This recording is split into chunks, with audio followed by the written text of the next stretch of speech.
Olá, amigos! Está no ar Sindicep Entrevista, um espaço para a discussão de temas relevantes para os servidores públicos e toda a sociedade. Você pode assistir na TV Alternativa, canal 19.1, no sábado às 8 horas, ou a reprise, domingo às 7 e segunda-feira às 8h30.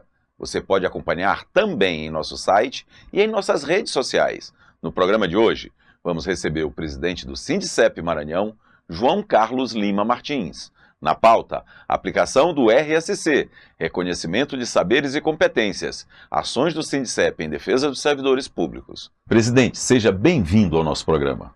Obrigado, um bom dia a todos, né? Eu me sinto muito à vontade de estar aqui juntamente com vocês. João Carlos, após muita luta, finalmente o processo para reconhecimento de saberes e competências poderá ser implementado para a carreira dos técnicos administrativos em educação no âmbito das instituições federais de ensino. Primeiro, presidente, conte para nós o que é exatamente o RSC. O RSC é o reconhecimento de saberes e competências, é um mecanismo que reconhece as experiências adquiridas na sua atividade ao longo do trabalho, suas experiências profissionais, né? Ela oficialmente é algo que foi trabalhado e uma luta muito grande por parte de todos os colegas das instituições federais de ensino. Presidente, de que forma essa medida vai impactar na vida dos servidores? Impacta primeiramente pela questão do salário, né? A remuneração aumenta, né? Valoriza a experiência profissional, né?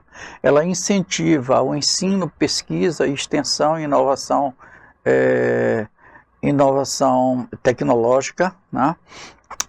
Também, né? Ela incentiva não só a qualificação, como a permanência na carreira e reduz a questão da formação acadêmica com a experiência profissional. Agora, me diga uma coisa, quais as atividades que podem ser anexadas nesse processo?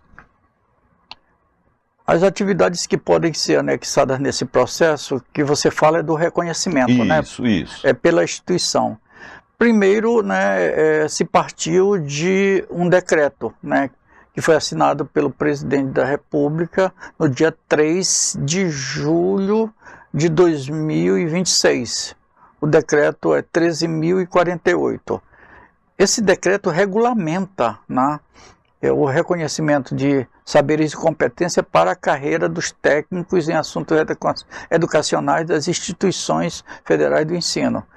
IFMA, tá, que é uma instituição de caráter tecnológico, e as universidades federais, né? Então isso daí oficializa, né, toda uma luta que foi travada ao longo de muitos e muitos anos. Pois é, esse é um ponto que eu queria tocar, presidente. Normalmente, os trabalhadores recebem os benefícios, mas não sabem como se deu o processo para que isso fosse efetivado. Explique para nós como foi construída essa vitória. Em 2012, né, os docentes já haviam travado essa luta há muitos e muitos anos e foram exitosos em 2012 com a Lei 12.772 de 2012, né, onde a carreira EBTT teve, né, a regulamentação do RSC voltado para esses docentes, né, que no caso aí foi mais os institutos federais, né? Pouquíssimos professores das universidades. Bom, a partir disso, né, posteriormente, os técnicos administrativos, eles ficaram do lado de fora. E não é justo, porque são pessoas que também têm formação acadêmica, também se prepararam para uma carreira do ensino como técnico, né? E eu até defendo que deveria existir só uma carreira sem a distinção de docente e não docente. Deveria ter a carreira do ensino. Mas vamos lá. O que interessa contar aqui essa história é que eles organizaram uma mobilização através das entidades sindicais, né? E durante esse período existiram greves, existiu mesa de negociação, existiu propostas colocadas, existiu o parlamento que foi dialogado. Então tudo isso daí foi um processo, foi uma jornada que foi travada pelos trabalhadores. E por fim, né, nós agora, no ano de 2026, adquirimos exatamente a concessão através primeiro da lei, que foi em março, e segundo, a regulamentação através do decreto 13.048 de 2026. Agora, presidente, quais são os cursos, quais são as atividades que podem ser juntadas para que tenha esse reconhecimento? Primeiro, a gente tem que explicar que o decreto, no dia 3, ele já regulamenta, né, e o processo já está em curso, né? Só faltava as instituições de ensino, né, se enquadrarem, fazerem exatamente o exercício de casa, como criar as comissões, fazer os regulamentos específicos. Isso daí tem acontecido, acontece com o Instituto Federal e todo o Brasil está acontecendo, né? Como é que se dá, que você quer saber? Primeiro, né, as pessoas têm que juntar toda a sua documentação, tudo aquilo que fez tem que ter uma comprovação. Eu não posso chegar e dizer que eu fiz sem demonstrar de que forma eu fiz, né? A instituição tem um excelente arquivo, né, de cada um servidor. As pessoas é disponibilizado através do arquivo geral da instituição.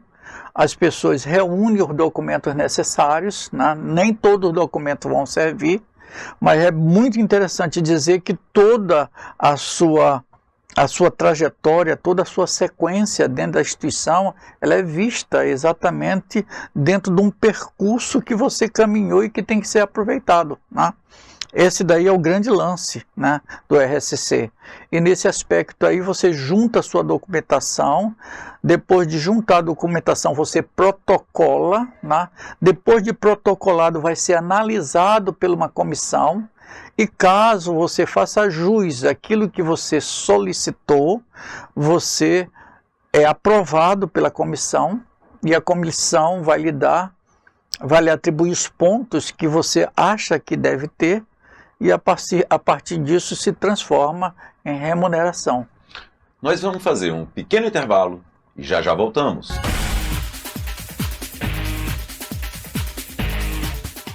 Servidor Público Federal, venha filiar-se ao Sindicep e participe do exclusivo Clube de Benefícios, criado especialmente para você. São dezenas de parceiros, da área médica ao setor de serviços, com descontos especiais para a família Sindicep. Garanta já para você e seus dependentes as vantagens de ser filiado ao Sindicep.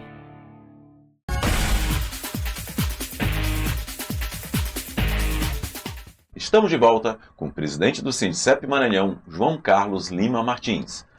Presidente, passado esse primeiro passo, vamos ver agora. Quem tem direito a esse benefício?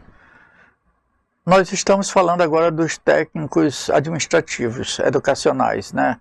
Primeiro, os professores de EBTT já tinham direito desde 2012, agora, nessa versão nova, os técnicos em assuntos educacionais que estão ligados às instituições federais de ensino, diga-se de passagem, universidades públicas federais e institutos federais, pessoas que estão ativas, que estão no cargo. Os aposentados não tiveram vez, embora a nossa luta prossiga, né? E em relação às outras categorias, é uma possibilidade ainda? Eu acho que sempre foi, porque quando nós começamos a luta dentro do serviço público para a formação dos sindicatos gerais, e essa é uma concepção que eu acredito e defendo, né? A minha pauta é isonomia salarial. Isonomia salarial, eu acho que a gente tem um grande pretexto. O RSC é um grande lance da história. É uma ferramenta que ajudará para isso. Sim, né? eu acredito que elas servem e serviram, né, para os trabalhadores da educação, como podem ser ampliadas e ser a grande referência para o Serviço Público Federal. Mas para isso não é fácil, né? A gente teria que mudar toda a legislação, inclusive criar legislações específicas, transitar pelo Congresso, pelas comissões, discutir, convencer, argumentar. Então é uma Seria coisa... o mesmo processo que já foi feito para essas duas categorias, né? Faria para estender as outras. Sim, com muito mais complexidade, né? Porque são muitas carreiras dentro do serviço público. Agora, presidente, essa etapa de garantias legais já foi cumprida, né? Já teve a lei, o presidente sancionou, a portaria, o MEC emitiu a portaria. Como é que está esse processo dentro da instituição? Isso tudo também é definido através do Consup, né? Sim. Como é que foi? Já houve esse primeiro passo dentro da instituição? Sim. O referencial maior foi o decreto, que regulamenta. A nível das instituições, o que acontece é a criação da comissão central e as comissões regionais, que são em número 36 aqui no Maranhão.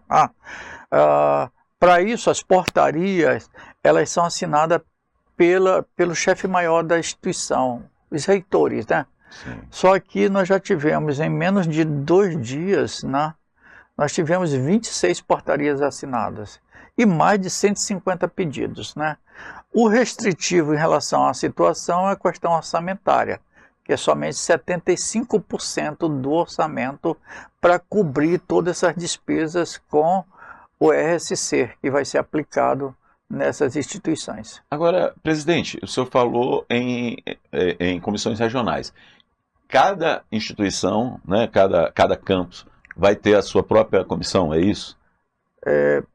É necessariamente assim que acontece. Até porque nós não daríamos conta, né? De se fazer tivesse centralizado. somente uma comissão central. A comissão central é exatamente para verificar, avaliar, analisar aqueles casos que não foram resolvidos pela comissão regional, né? Agora, presidente, os processos já estão começando a dar entrada, né? Mas já tem alguém contemplado ou não? 26 pessoas já foram contempladas. Inclusive, é uma coisa que me surpreende muito, né? Você passa a ter direito, né, a partir de 85 pontos. Tem pessoas que tiveram 800 pontos, né? 800 pontos.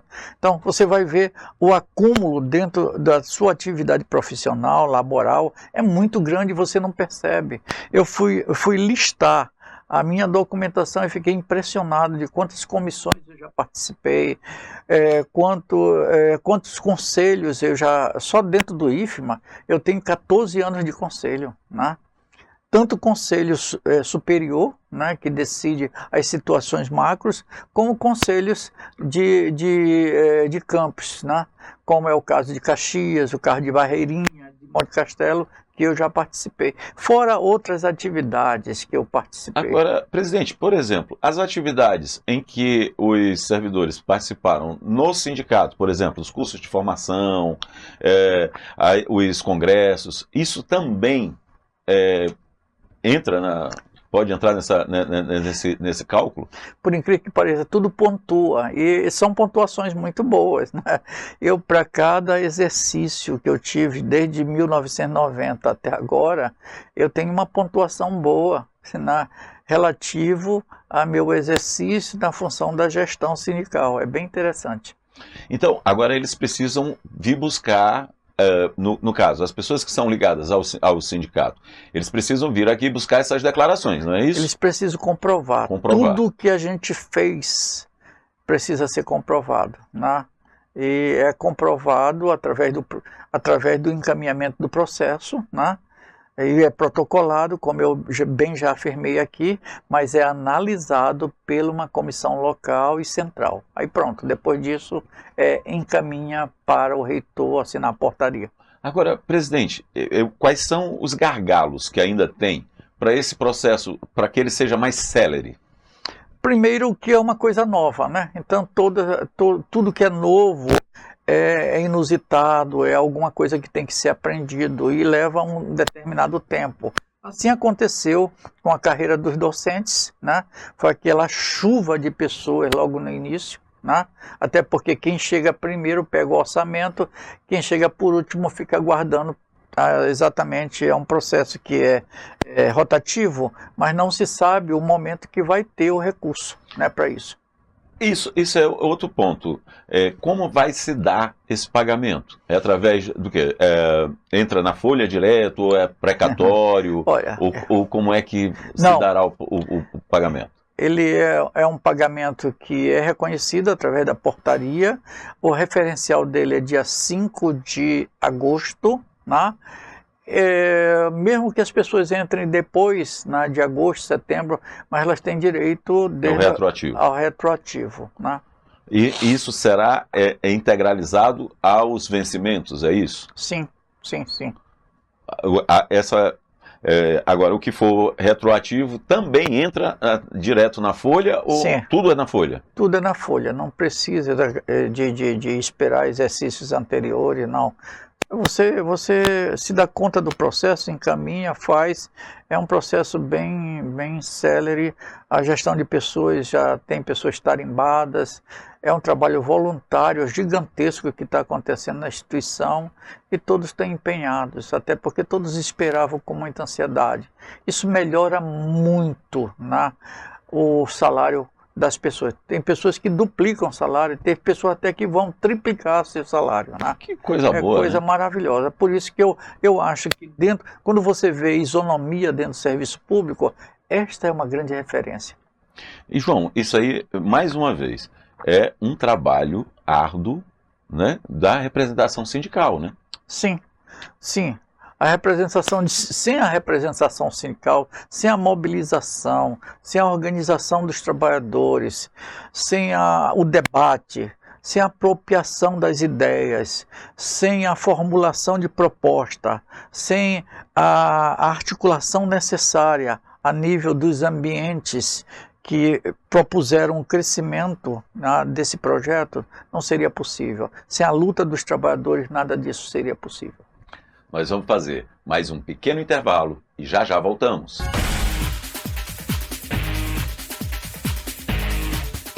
Servidor Público Federal, venha filiar-se ao Sindicep e participe do exclusivo Clube de Benefícios, criado especialmente para você. São dezenas de parceiros, da área médica ao setor de serviços, com descontos especiais para a família Sindicep. Garanta já para você e seus dependentes as vantagens de ser filiado ao Sindicep.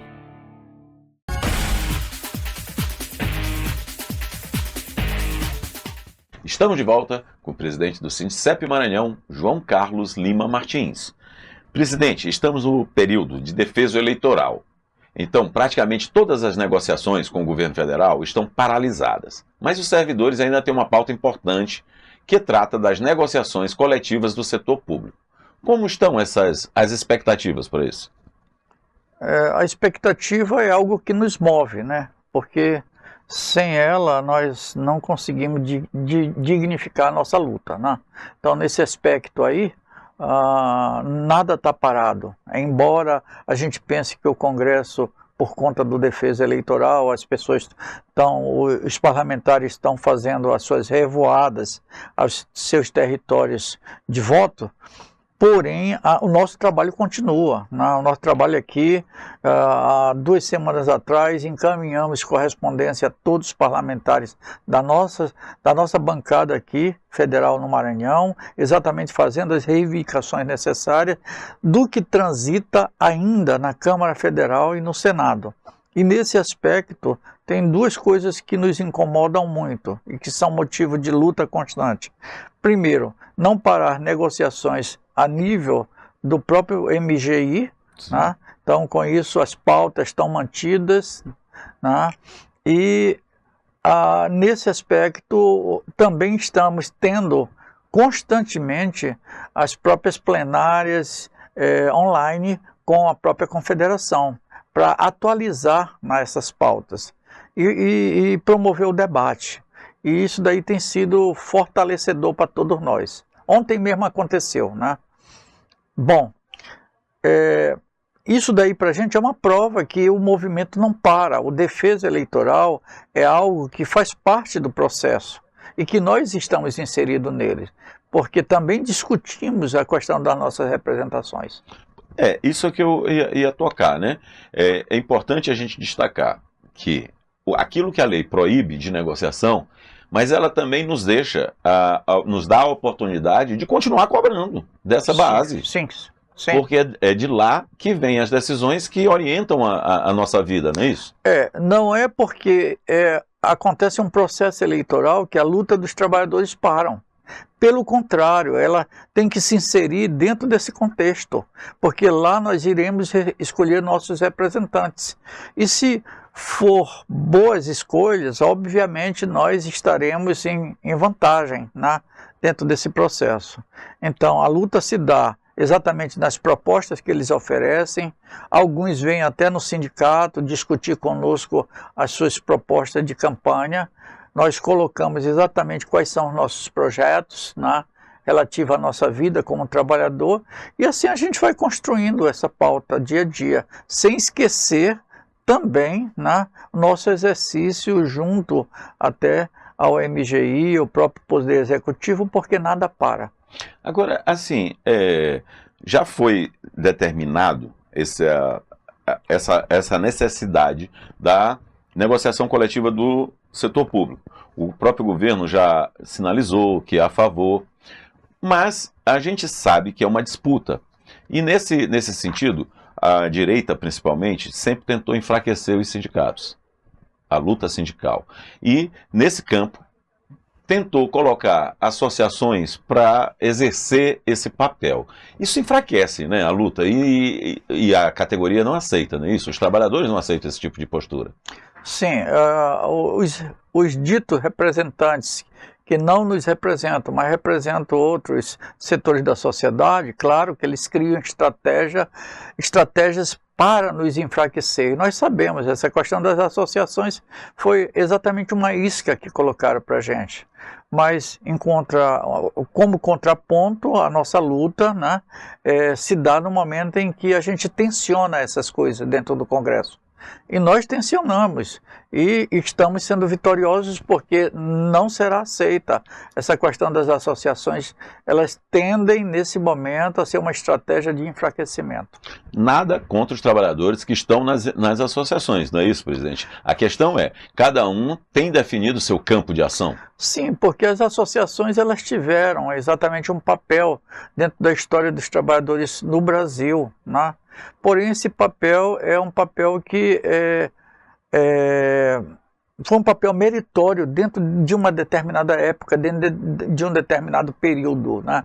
Hoje, né, o papel das associações é de se juntar com os sindicatos e outras forças como confederações, mas não ser um agente, né, único e exclusivo de luta. Isso daí é complicado, né? E o que nós vimos exatamente dentro desse processo é um esvaziamento da função sindical e um enfraquecimento da luta. E os trabalhadores precisam estar atentos a isso, né? Porque exatamente a ideia deles é a divisão.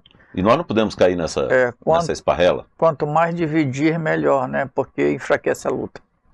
Agora, presidente João Carlos, dentro dessa luta com o Congresso, qual a outra pauta também? Nós temos também a questão do 6x1, Sim. O fim da escala 6x1. Isso, o sindicato também encampa essa luta? Sempre, sempre. É uma luta que nós não desistimos. É a luta necessária, ela é a luta mais importante para todos nós, né? No momento que todos os trabalhadores brasileiros, nós ganhamos exatamente esse fim da escala 6x1, nós dignificamos a vida de qualquer pessoa que trabalha nesse país. Então a nossa vida, ela está repleta de horizontes voltados para os outros trabalhadores. Os outros trabalhadores, nós somos emanados nessa luta, nós somos solidários, porque não é uma luta dos outros, é uma luta nossa, é uma luta dos nossos filhos, é uma luta dos nossos irmãos, das nossas esposas, dos nossos entes queridos, dos nossos amigos, né? Enfim, dos nossos companheiros e irmãos de pátria. Inclusive, presidente, porque a revelia da própria vontade dos trabalhadores dentro do serviço público já tem muito terceirizado. Isso. Que precisarão dessa mudança de escala também, né? São pessoas que trabalham conosco, né?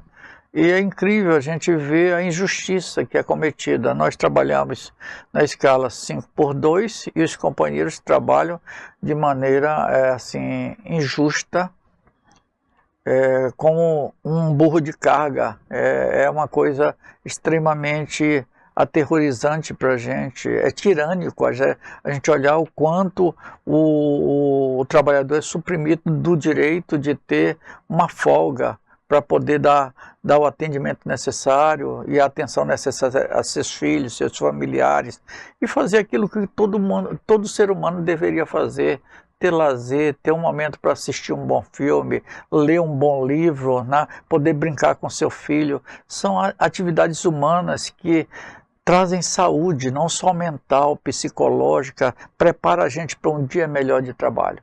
Presidente, infelizmente nosso programa está chegando ao fim e queríamos que o senhor deixasse aqui uma mensagem para os nossos ouvintes, né? É claro, a gente não pode pedir voto, mas a gente pode dizer que eles precisam escolher um caminho que tenha resultado também, né? Eu me lembrei agora, tá, de uma maneira vaga, dos meus longínquos estudos lá da educação básica, e tem um imperador, não por ele ser ditador, mas o que ele disse é importante, e nós podemos reverter para nós. Ele disse: eu vi e venci. Eu achei muito interessante isso. Isso sempre impactou na minha vida, porque é preciso você vir a esse mundo, você ver esse mundo e vencer esse mundo, né? E vencer esse mundo significa lutar por ele. Presidente, obrigado pelas suas explicações. Queremos agradecer também a companhia de quem nos assiste. Esperamos todos para a próxima edição do Sindicep Entrevista. Até lá!